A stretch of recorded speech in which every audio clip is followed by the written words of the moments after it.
Hyderabad బషీర్బాగ్లోని CCS ముందు సాహితీ infra company బాధితులు ఆందోళనకు దిగారు. ప్రీ లాంచ్ పేరిట 2500 మందిని మోసం చేశారంటూ బాధితులు నిరసనకు దిగారు. శర్వాణి ఎలైట్ పేరుతో 10 టవర్లు నిర్మిస్తామంటూ 1500 కోట్లు వసూలు చేశారని ఆరోపించారు. సిసిఎస్ ఏసీపీ ఉమామహేశ్వరరావు అరెస్టుతో బాధితులు బయటకొస్తున్నారు. ఉమామహేశ్వరరావు తమను వేధింపులకు గురి చేశారు అంటూ ఆరోపించారు.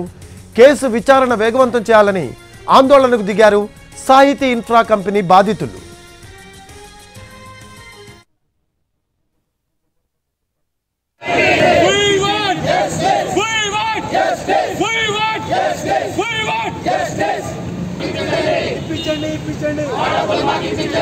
మనకి ఇంకా ఇంకొరకు ఎవరు వచ్చి హెల్ప్ చేయట్లేదు.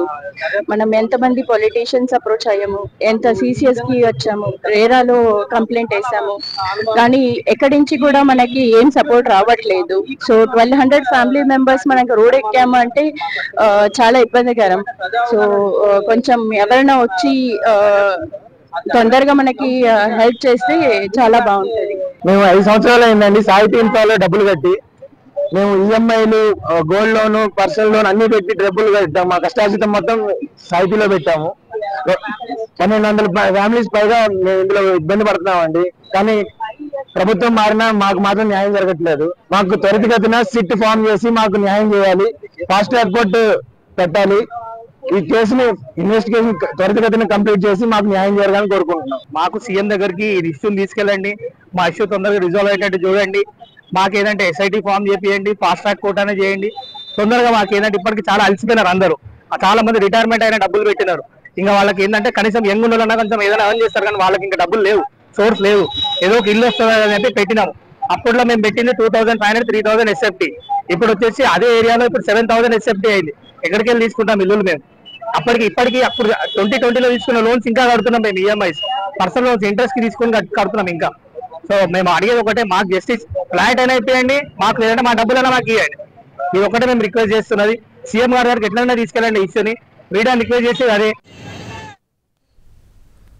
రైట్, దీనికి సంబంధించిన లేటెస్ట్ అప్డేట్స్ అందించడానికి మా కరెస్పాండెంట్ రవి లైవ్లో అందుబాటులో ఉన్నారు.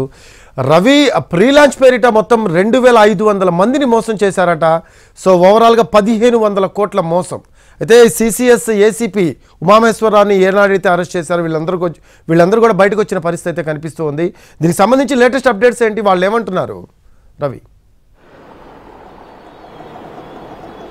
రఫీ, సాహితీ ఇన్ఫ్రా బాధితుల ఆందోళనలు కొనసాగుతూనే ఉన్నాయి. తాజాగా సిసిఎస్కి వచ్చారు. వాళ్ళంతా సిసిఎస్ డీసీపీని కలిసేందుకు కూడా ఇక్కడికి వచ్చారు. సిసిఎస్ ముందు కాసేపటి క్రితం వరకు ధర్నా కూడా చేశారు. ప్రస్తుతం చూస్తున్నాం సాహితీ శర్వాణి ఎలైట్ బాధిత సంఘం అని చెప్పి వీళ్ళు ముందుగానే ఏర్పాటు చేసుకున్నారు. దాంతోనే కంటిన్యూస్గా వాళ్ళు పోరాటాలు, నిరసన కార్యక్రమాలు కూడా కొనసాగిస్తూనే ఉన్నారు.